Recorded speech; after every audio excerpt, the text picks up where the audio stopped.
Hi everybody, my name is Andy Chan. Welcome back. I made a video like last week, I think. But anyways, welcome. It's the middle of February 2023. So as you're probably aware, I'm an RCIC-IRB now. I can add that to my accreditation. I passed that specialization exam in November, so I can start representing clients at tribunals. I've been dying to do this. Yeah, I downloaded that applause the other day. Wanted to do it. So, anyways, the subject of this video, uh, uh, if you can't tell from the thumbnail, is using ChatGPT in immigration. And I focused on study plans. And I'll be honest with you, I must have recorded this about 5, 6 times now. And to be honest with you, my first impression was that ChatGPT is a very powerful tool, but you should definitely, but still seek proper immigration advice, especially if your situation is a little more challenging. And but the more I use it, the more I thought it has a much larger role in perhaps setting up a study plan, at least letting you have an intelligent conversation with a immigration practitioner, whether it's a lawyer, RCIC, or even a RISIA, RISIA, a consultant directly with the school. So what I'll do is, and again, I think I've recorded this so many times now. The more the more questions I asked, the more refined the model got, the better the answers that came back. So, anyways, I'm gonna piece this. I'm gonna piece this presentation all together, and I found myself when I was doing it, I was creating a lot of questions to show where it could go wrong, and I found myself getting into the weeds so much that ChatGPT is so intelligent that the answers that came back were really kind of helpful, but the presentation was like drifting well into over an hour, and I wasn't even close to finishing. So, in this version, I'm going to try and summarize it as much as possible to get to the end objective of presenting a scenario of a really challenging scenario for immigration reasons, and but asking more concise questions so you can build, at least using a template, a potential answer, a set of answers for a study plan. Okay, so I know even in this version I'm already rambling a little bit, but just bear with me, and hopefully, if I can help some of you get through the process to come to Canada, that's great. And the content of my channel is usually meant for other immigration consultants, so this particular video is a little astray from that. So, okay, so I'll get this video started. So, what's ChatGPT? ChatGPT, unless you've been disconnected from the world for a while, it's a really powerful search engine, and its capability of returning some really professional sounding text. It can even return computer code. But I realized, as I was trying to define it, I realized what I say is not that relevant because of one major issue. Well, not one major issue, but one factor. I'm using the February 13th beta. If you watch this video a month from now, a couple of months from, like in the summertime or February 2024, whatever I say, how I define it will be wrong. Microsoft just made a major purchase into this. They spent $10 billion. So odds are, if you were to try to use ChatGPT later in the year, or maybe next year, you'll be using this through Bing, and you may have to pay for various features. So, take what I say with a grain of salt, but I imagine the features will only get better and better depending on how much money you spend. So, what can this thing do? Well, it's a search engine, like I said, that can return really powerful text. You can you can use Google, you can use Bing as it is now to help you generate a study plan. Like even for example, there's other search engines. So here's my Alexa. Alexa, why should an older international student want to study in Canada for an MBA?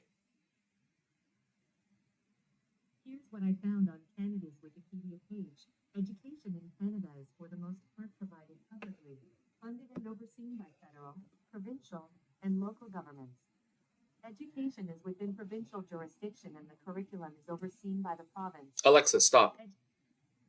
See, so this information is out there. I mean, you could probably take part of that if you wanted to and put it into a study plan. You could say, I want to study in Canada for the quality of the education. So you can copy and paste from Google, or you could listen to Alexa even. So let's create an example, and let's see how we can, for that one really challenging example, how we can use ChatGPT to piece together a study plan. So here's a scenario that I cooked up. I want to create a 2-page statement of purpose or a study plan for somebody that wants to come to Canada from Guinea. Middle-aged, wants to bring a husband and 2 children. So this person is coming from a country that happens to have a history of low acceptance rates. So I'll just read the rest of, and I just literally created the scenario. I wanted to create the most challenging scenario that I could think of, but without getting too carried away.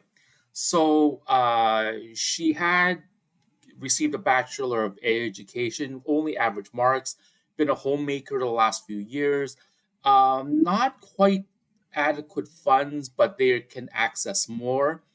Had previously been denied already. The husband had previously applied for federal skilled worker, but had some issues with his documentation. And just to keep it simple, I just wanted to also mention that she's trying to make a complete application. She doesn't have a criminal history. Her husband doesn't have a criminal history, and there's no medical inadmissibility issues. So I'm going to detour really quickly for one little issue, and that's the concept of creating a 2-page statement of purpose or a study plan. Every single immigration consultant that I know, and I can't say I know that many, but the ones that I've seen, they all mention the same thing. They aim for, especially for a challenging scenario, at least a 2-page, and then 2-page study plan with appendices if needed. And in this case, it's definitely needed. If you look online, you will see a lot of examples where many places ask for a 1-page study plan. For example, get to that.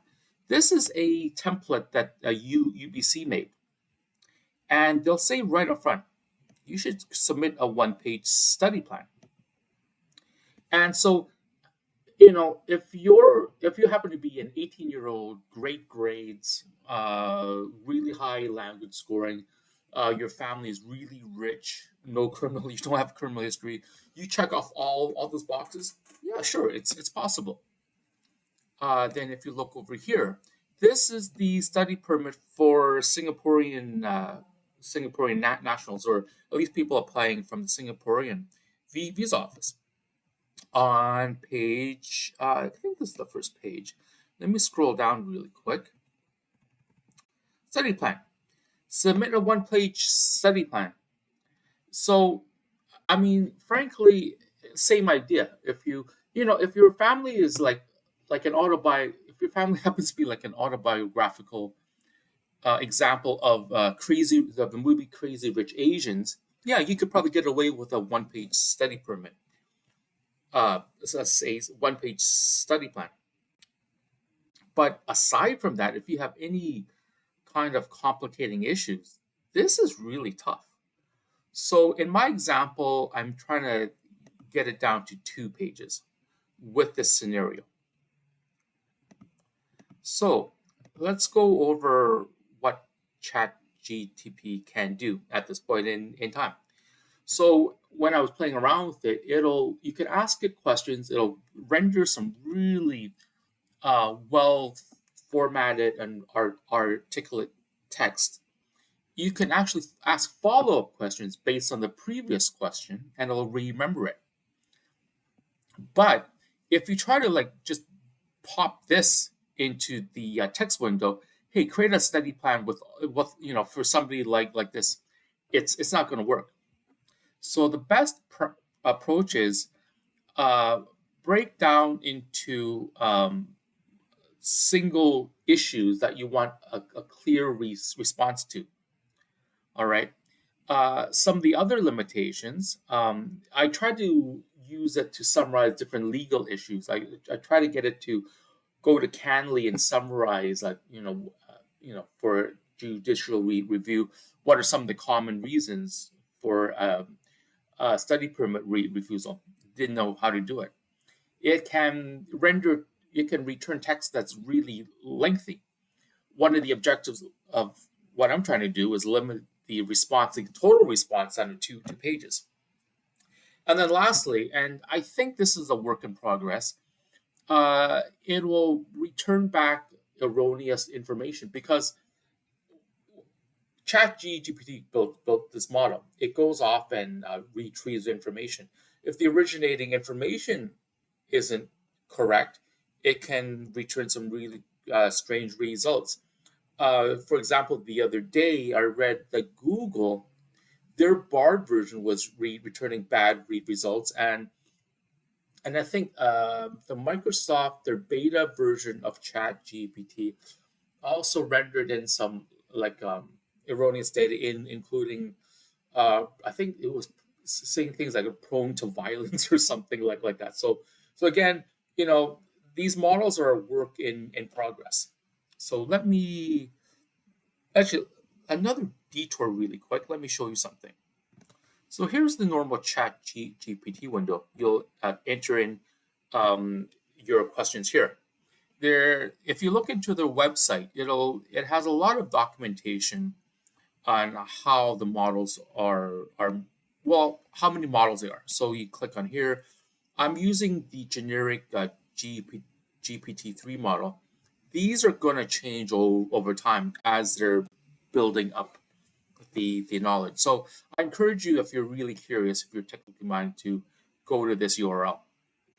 All right, so back to the example. So what I'm going to do is I'm going to break down each possible reason why I think there could be a refusal, ask individual questions for it, find answers that are most applicable to this scenario, put it into the template, and what I say template, I mean, I'm going to use this type of layout, and there's, if you look online, there's different study plan templates out there. Just this happens to be the one I found for UBC.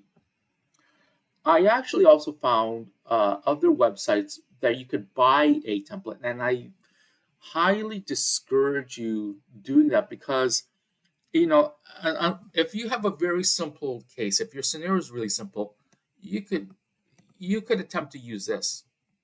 But if it's complicated, your best bet is to actually talk to an immigration practitioner to sort everything out. I still go by that. All right. So again, I want to bring in all the answers from ChatGPT onto a template, something akin to this type of format.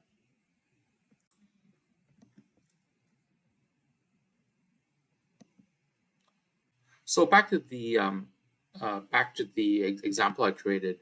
You may wonder, actually, you may wonder why I'm mentioning the Republic of Guinea. Well, uh, when I looked online here, here's a URL, and let me get my head out of the way. So there's this website called Study Approval Rates by Country of Residence. And I think there's other breakdowns that they publish, but this website shows the country of residence and the approved rate and the refuse rate of different study permits, as the title suggests. So if you look at this, and they've got this arrow, and here I just randomly chose one, and the formatting's weird. So it drops down to uh, yeah, this when I clicked the down arrow, it chose the up arrow instead. But if we go all the way to the end, I just it's how I sorted it by the approval rate, and we go all the way down, and it's this is really interesting. So obviously, a lot of the African and Middle Eastern countries are mentioned here, and I think Guinea, I think it was like 13% or something. So here, Republic of Guinea, start 11%. So so the total number of applications in 2019 were 2,500. 2,200 got rejected. So I wanted to tie that with other situations where the refusal rate is really high. I don't have the numbers in front of me, but by age, the chances of an acceptance are much lower. I think the highest rates of acceptance are obviously a 20-year-old. If you want to bring your family, it's also lower too. So let me show you this screen really quick. So this is not a complete list. I saw a really good YouTube video the other day where a couple of immigration lawyers they went over some of the key reasons mentioned for a refusal. Now you probably won't get it if you had applied in the past. You probably will not see the actual reasoning. You will probably need to submit a uh, a request for GCMS notes.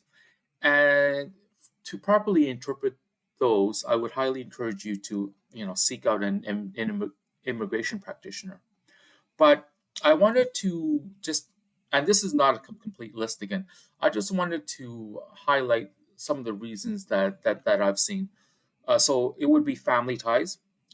If you have relatives in Canada already, but fewer relatives back home, it's an indication of whether you actually want to stay in Canada or not, and they want you to follow the law. And at the end of your study permit, if you have no way to stay, that you will indeed go home.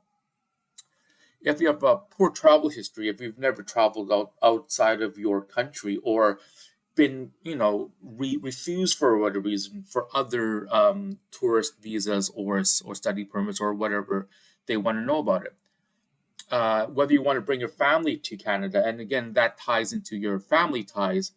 If you're bringing everybody here, you have less connection to your home country. Another reason is living expenses or a lack of funding. If you're really at the margin, it's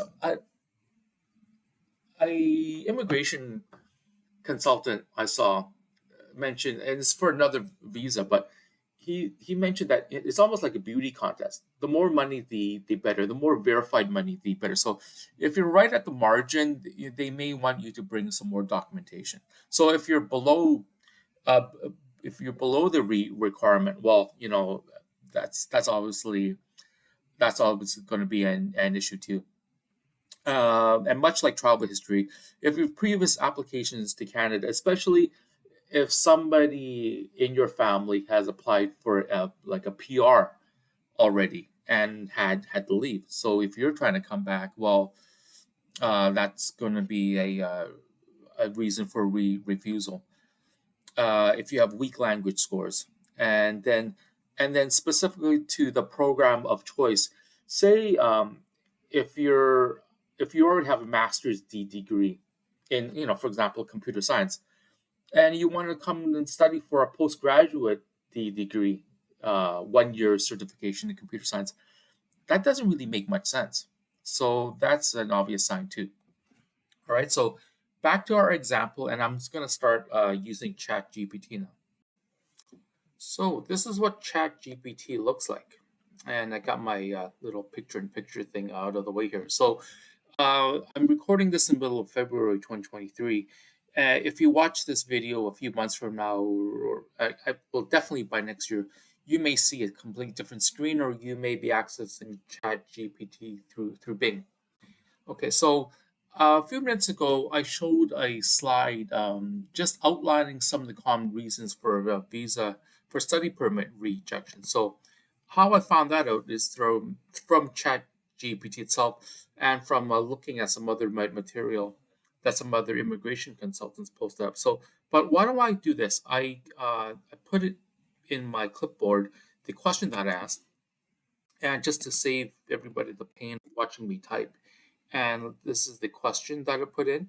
You put in your question inside this little text box here. You click this little run button, and out comes the answer.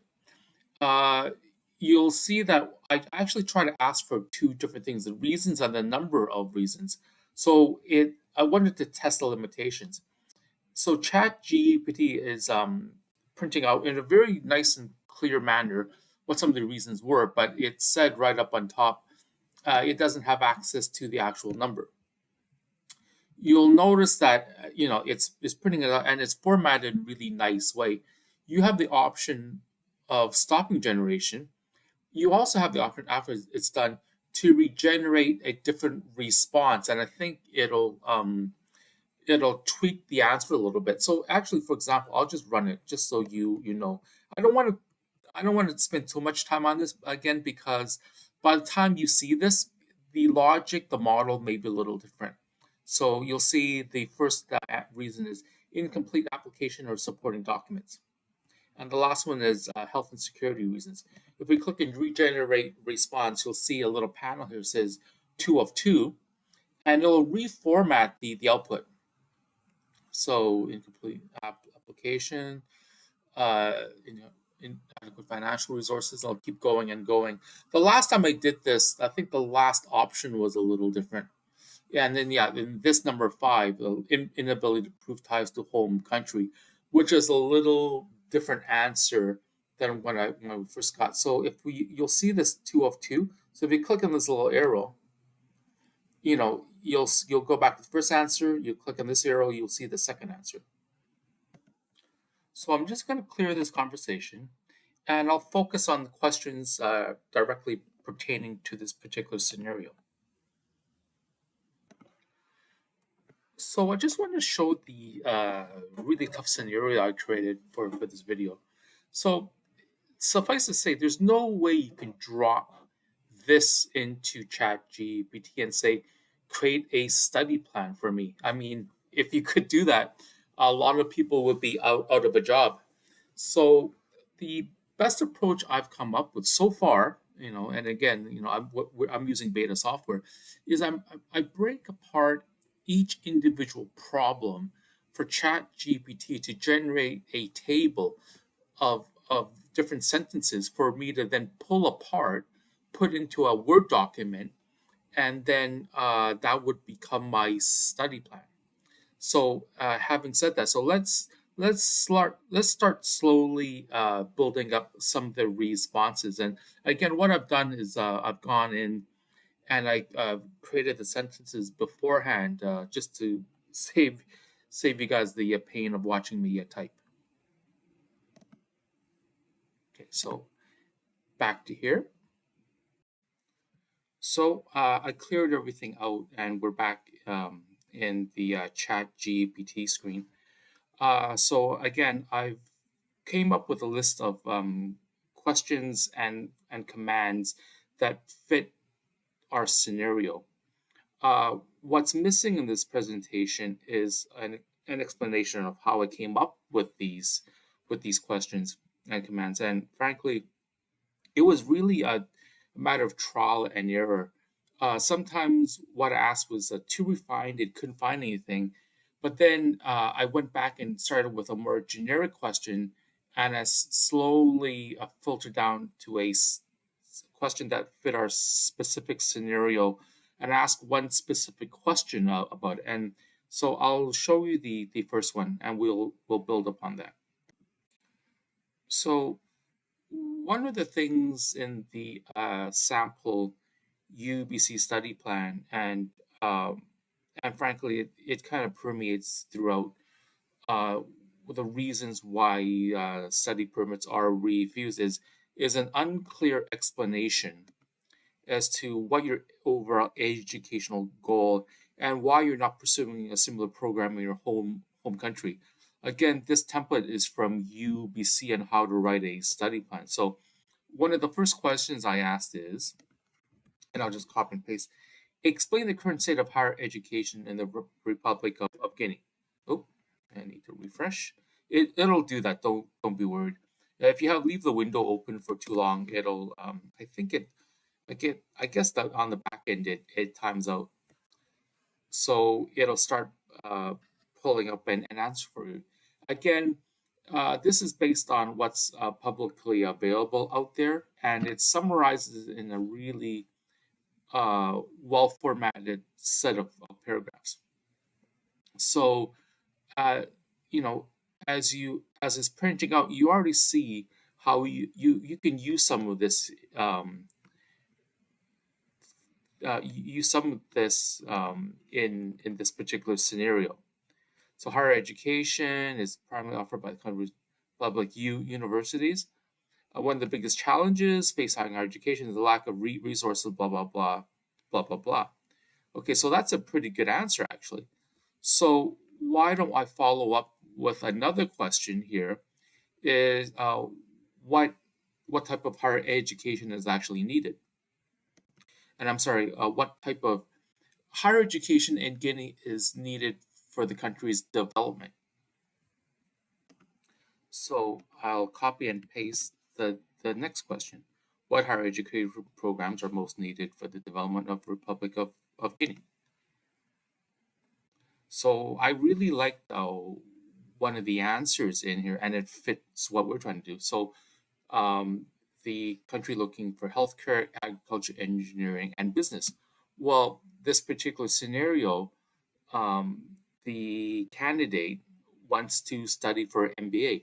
Um, with this answer, though, this also may elicit a different response. Say you're an immigration practitioner, and you could actually say, well, maybe you want to come to Canada to study for your MBA, but there's your country will actually has a need in these other areas, and you may want to consider doing a degree in something else.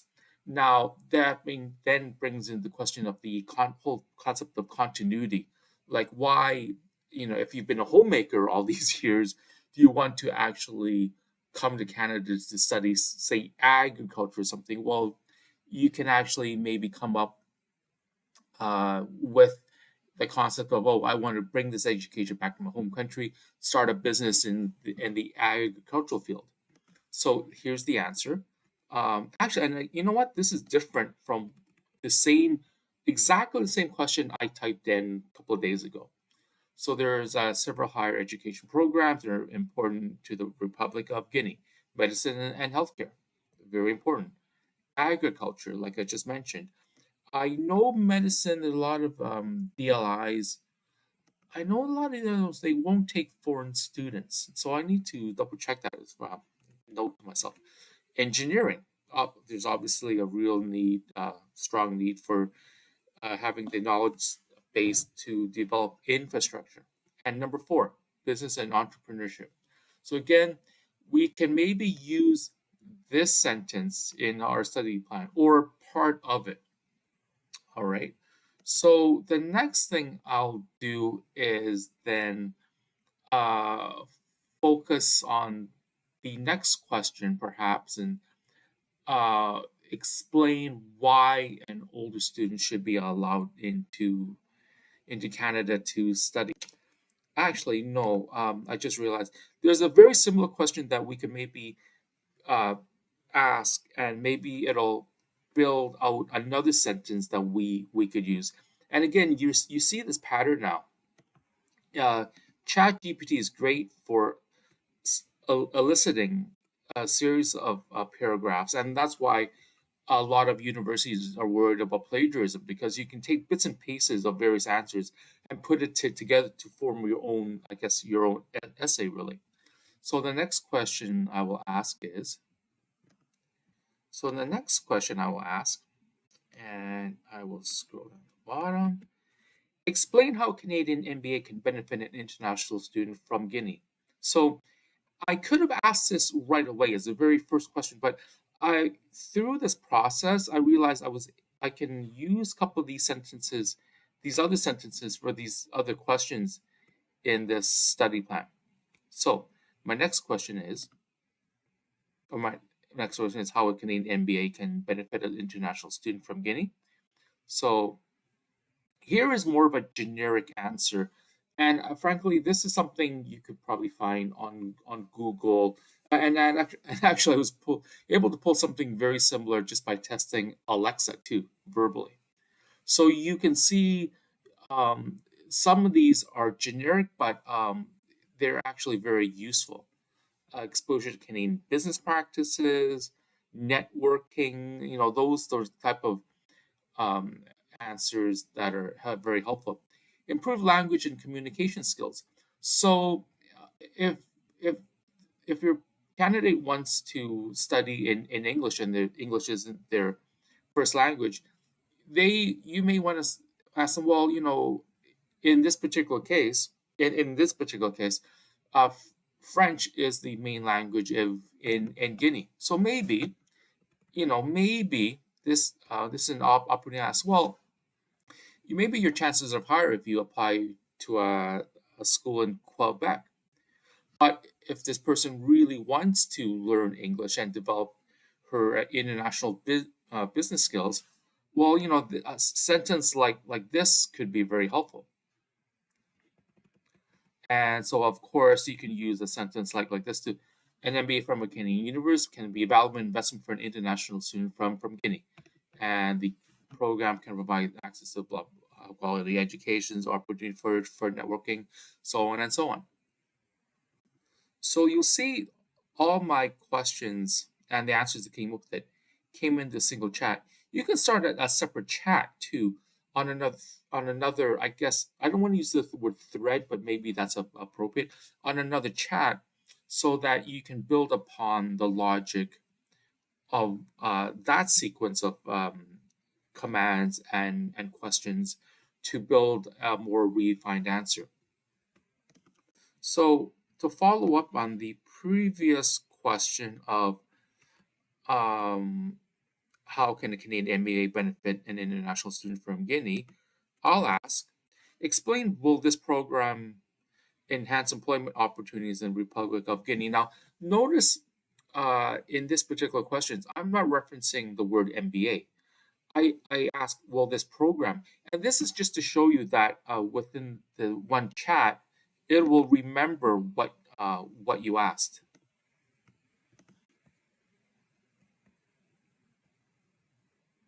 See, while an MBA from Canadian University, blah blah blah. So I didn't ask it about agriculture, nursing, and so on and so on. It remembered the fact that the previous question was in regards to an MBA. Okay, so again, I'm just asking a series of questions. I'm slowly building up, I guess, like a deck of answers so that I can take bits and pieces from these various answers and put it into a Word document. And for the purposes of this demo, I'm gonna put it into a Word document, something like this, fitting these type of headings. Okay, I think, okay, so it's just finished generating. So I'll go on to the next question now. So I think this is off to a pretty good start, but you, you can tell based on the questions that I asked, we're just slowly scratching the surface of uh, the more difficult issues with this particular case. And again, it's an older student, a female student from one West African country who wants to bring her family with kids. So there's a lot of issues. There's low chance of a positive study permit. So I'm going to start a new chat, and now I'm going to ask the following: explain the lack of travel history to IRCC from an older international wanting to study in Canada.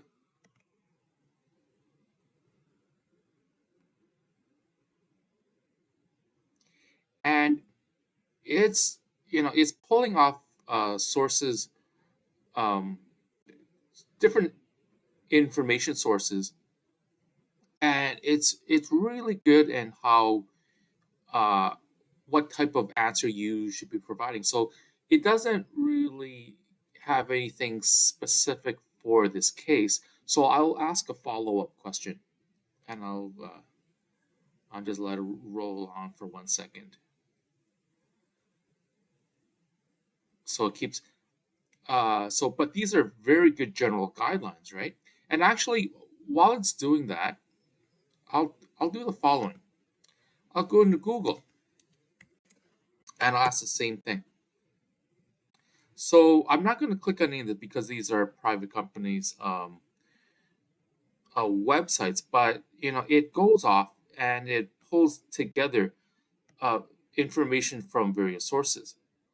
So it obviously it gets a little digs a little deeper than official government sites. It goes into websites run by other immigration consultants, and like such as this one and the one up above that. So, but this saves you the trouble of going out there and putting into one structured answer.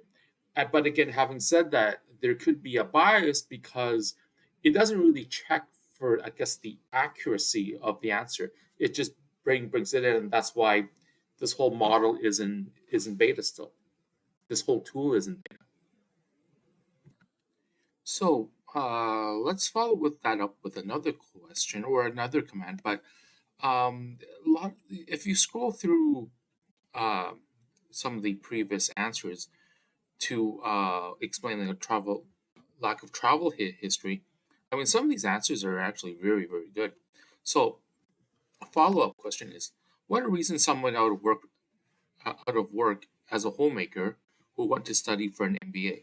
So I got some really weird results last time, so I'm curious to see what this generates.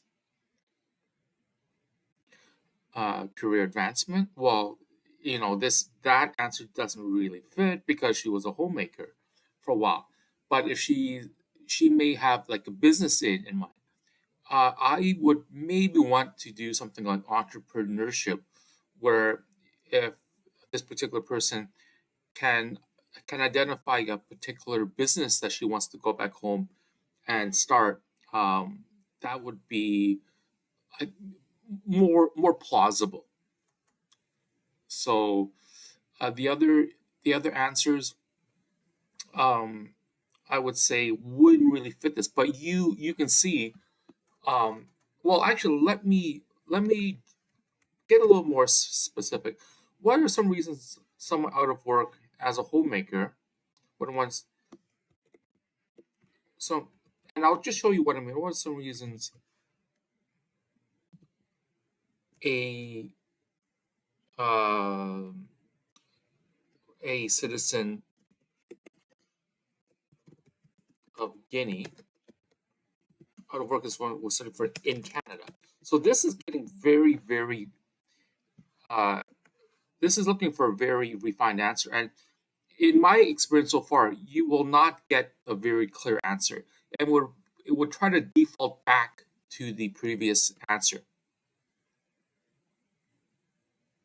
So, and I'm actually surprised. Actually, this is pretty good. access to high quality education, and improve job prospects. So this is actually not bad. I got something else completely different the other day. So I may wind up using one of these sentences in the study plan. So because it's actually even more fine tuned. And as a matter of fact, I will open another window and I'll open another chat. So this is good. I mean, the subsequent follow-up question, fine tuning, replacing a person with citizen of Guinea and an MBA in Canada versus a generic MBA. So I will start a new chat window. What are the most popular in new businesses in the Republic of Guinea? And I promised I wouldn't be showing my typing to you, but I am. Because actually, I'm kind of just rolling with it.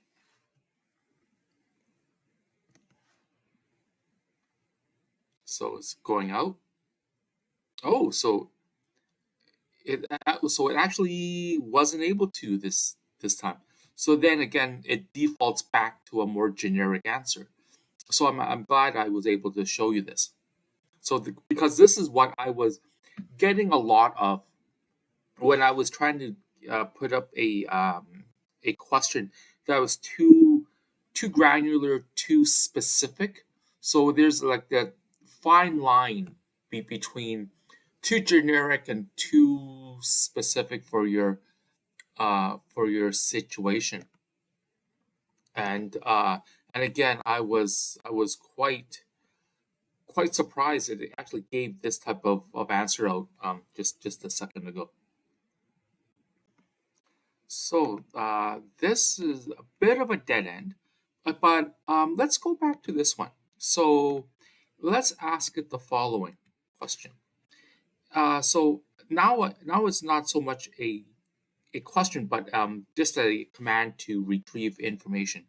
Explain to IRCC that an older international student will return home, even if wanting to work and live in Canada after studying. So this is clearly a dual intent question.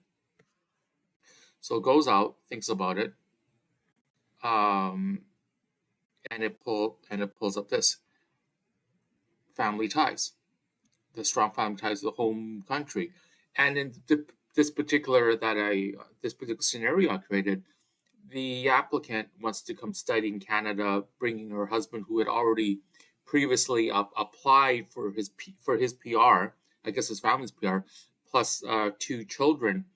Um, she wants to bring her two children to study in Canada too. So this is going to be an important starting point in finding a finding a plausible, not a solution, but a something to put in this person's study plan. I don't want to use the word solution because that implies, oh, this will work for sure. No, this is a really challenging scenario that I created. So, and I'm just trying to find, like an avenue where, this person can put her best foot forward. So when you look at this, the future plans, this could be used. They could also explain how important it is for them to contribute to their home country, right? Um, Financial obligations. I was actually thinking of using this because in the scenario, she's going to have to borrow some money from her relatives, so they may have asked her to make sure you come back and start a business back in Guinea to repay that loan. Okay, so let me pull up the next question along this line of thought. So again, this is through just a ton of trial and error. And so if you have a difficult situation that you want some help in, Chat GPT could be a useful tool. So my next question is, explain how a company children that was in Canada can benefit their home country of Guinea eventually. So their home country of Guinea eventually. So again, this is this one I got some. I think I got some generic results last time, depending on the wording.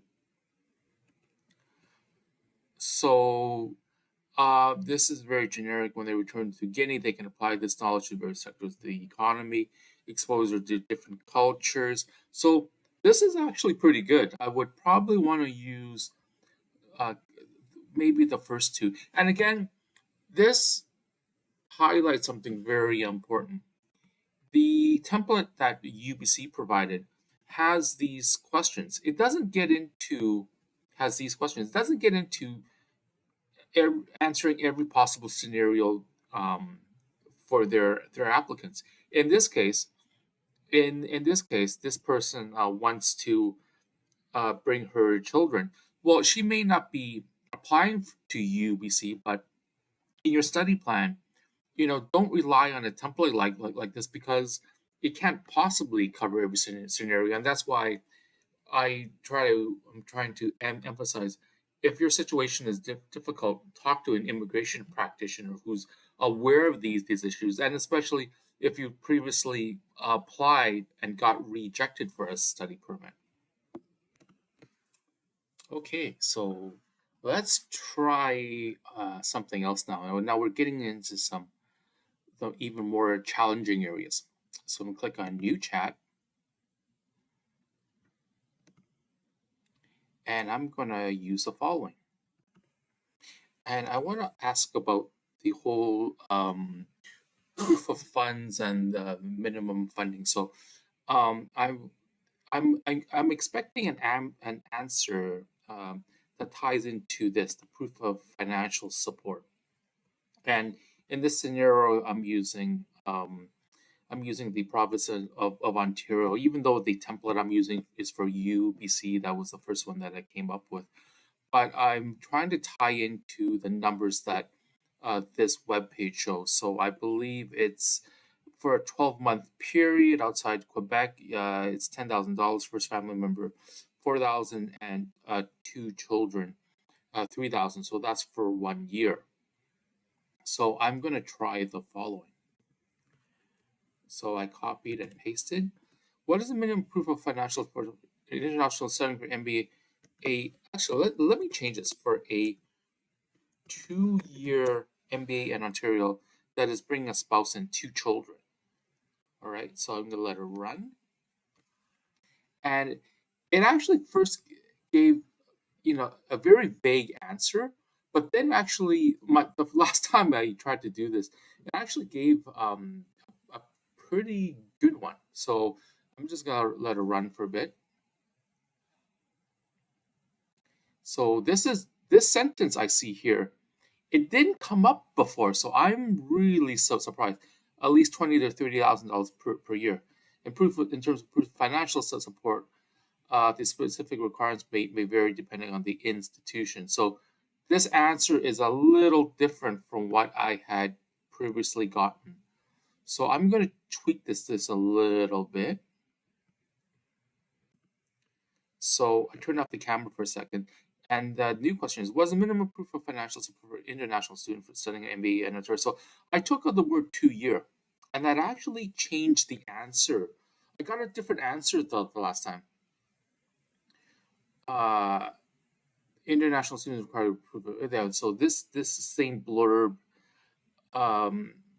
So again, I didn't see this paragraph the last time, but the last time I did this, it actually calculated it out on a per year basis, and they came up with the number $20,000, independent of what you saw there. So yeah, I'm surprised. So you know what? I may delete this. So in a new thread, and I'm going to try this again. And again, this is why this this YouTube took me so long to create, because I kept like tweaking things. See, Now this paragraph is different. So you didn't see this beforehand. So and I wanted to start a separate chat independent of what we had gotten already. This paragraph's a little different here. So yeah, before like I still don't see the calculation that it previously gave to me. So I'm surprised about that.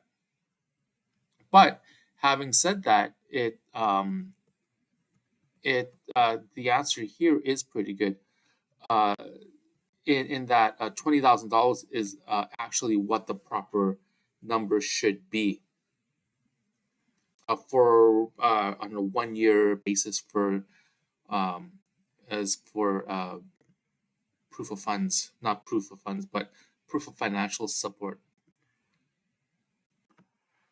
So let me try something else, and I think I'll just use the same thread here. So the question is this: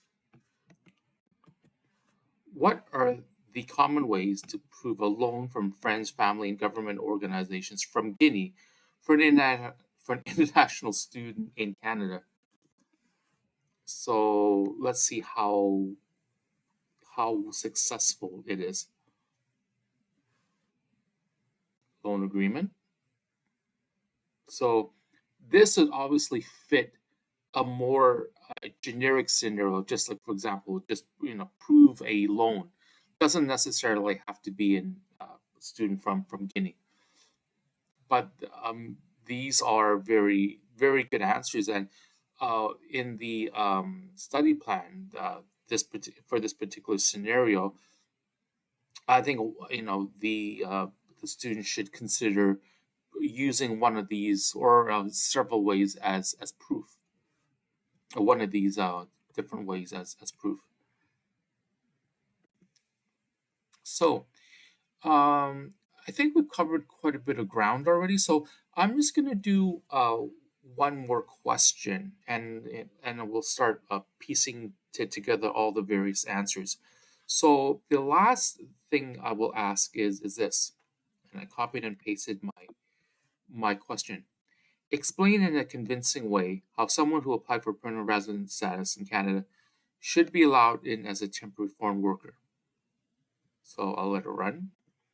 Now, I don't think ChatGPT really understands the dilemma and the proof of and the proof of, I guess, dual intent, because this person has that the applicant's husband obviously tried to come to Canada already, but unsuccessful previously. Now wants to come back as a temporary foreign worker. So the answer that ChatGPT came back is it doesn't really fit with the plausible answers that we're looking for, but it is food for thought in that maybe the husband should stay behind, or maybe the husband could apply separately as outside of spousal open work permit. So you know if you read through this again, it is the answer that Chat GPT created isn't really may not be that helpful, but it's very well written and is very articulate. So you can still probably use this to, and if you're an immigration practitioner, to further a dialogue as to what some of the alternatives are. Okay, so I'll start taking some of the answers that we had gotten, and I'll just show you how it's possible to maybe copy and paste it into a study plan. So let's summarize where we're at. And I realized I didn't do a completely thorough job of the with the issues with this scenario, because I believe by the time I finish, I'll be pretty much close to an hour in this video. But here is a scenario. It's a particularly challenging one where we have a older applicant who's been out of work for a while, from a West African country that already tends to have very low acceptance rates, high refusal rates. So here's a scenario, and I'll just slide this out of the way. So what I did was that I showed you how I went into ChatGPT and I broke down each individual problem. So because if you just put in that entire block of text and ask it to search an answer for you, you're not going to get any of these results. So I broke it down with individual concepts and in individual questions like financial proof, Guinea's popular industries, as the proving, why she should study for MBA, financial support, uh, and the big concept of dual intent, which ChatGPT at this point in time had some problems rendering a really clear case of dual intent that would be beneficial in her case. So, anyways, I took a lot of these sentences that I pulled out. I looked around for a template for a study plan, and frankly, if you Google it with it, so not using ChatGPT, you'll find various templates around. This one's from UBC, and this one's Concordia, St. Vincent University, which I frankly haven't heard of. And then this is Laval. They all have like a similar theme. Fill in this area to specify what your goals are. How do you plan to use this education back in your home country? How are you funding the study? So they're all very similar theme. Obviously, these categories, they can't capture everything. So what I did is I created a Word document, and I'll slide this in, and I left it really rough. And so these are the categories that I came up with. Why I chose this program of study. And I left it rough, meaning this text I copied is straight from ChatGPT. So you obviously can't use it as is, but I just wanted to show how everything's connected. You have your scenario, you go to ChatGPT, put in um, questions and directives as to what type of information you're looking for. Pick out the pieces that you think could be applicable to the scenario, and then you start using this not as the endpoint, but as like a middle working point, and just move the study plan further along without starting from scratch, or even worse, starting from one of the generic study plans from one of the universities, because I mean they're useful, but using Chat GPT and identifying individual problems really helps you clarify the message that you're trying to get across. So the first section that I put in, why I chose this program of study, I pulled out a couple of sentences from one of my earlier searches. My overall educational goal, I think I put in like what are the top higher ed streams in Guinea. I think I used this one. Yeah. And then, so let's go back to Word. So again, I put in a whole bunch of questions, obviously, to Chat GPT. I was just extracting what I need. So why I'm not pursuing a similar program in Guinea? And again, I think this was one of the earlier ones where, let's see. I'll need to scroll down. Higher education, yeah. So I pulled it out from this one. Scroll up. Yeah, what's higher education programs are most needed? And I think I'd also explain the current state of higher education. So I used a couple of those sentences in this section. Okay. how will this program enhance my employment opportunities in Guinea? And again, I pulled this out from the generic benefit of a MBA. I think it's one of the subsequent questions down here. Yeah, it's somewhere down here. It'll explain how Canadian MBA can benefit, right? So I put that in that section. Then down my ties to Guinea. Now this is where I try to get a little creative. I tried to tie the financial support and the dual intent and the intention of returning, because I got a little creative, like I said. So I said, in this case, this person promised to return to Guinea to establish businesses with best Canadian practice to return the money lent to me.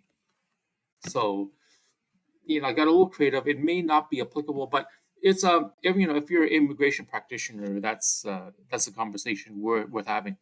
Education history, and again, one of the factors of a study permit refusal is a drastic change from previous employment to the new educational program. Is it furthering you along, or is it setting you back, or why is there such a long gap? So in this case, the scenario I created was that she's a homemaker.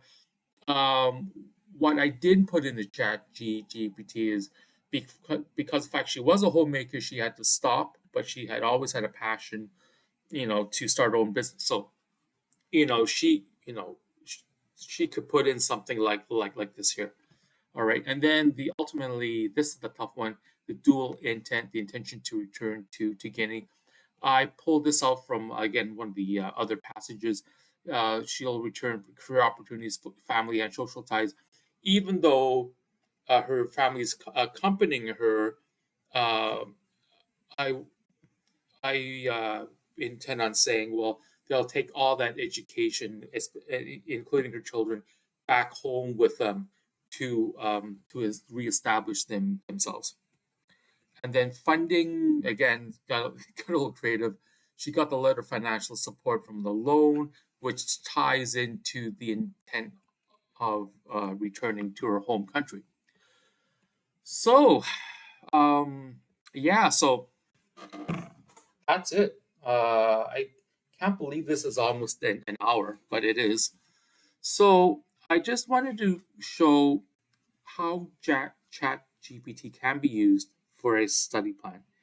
It's obviously it's obviously not quite there. You can't just put in your exact scenario and expect a clear answer. It's not there yet. At least not now. I don't know if it ever will be. And again, I'm using the February 2023 beta. Maybe in a few months, the answers that you put in will be better and better. And I will put in some of the questions that I use for Chat GPT just to save you from looking at the video and having to retype it if you decide on playing around with it. So for the time being, Chat GPT is free. I don't know what Microsoft plans on doing it, but it's a very powerful tool.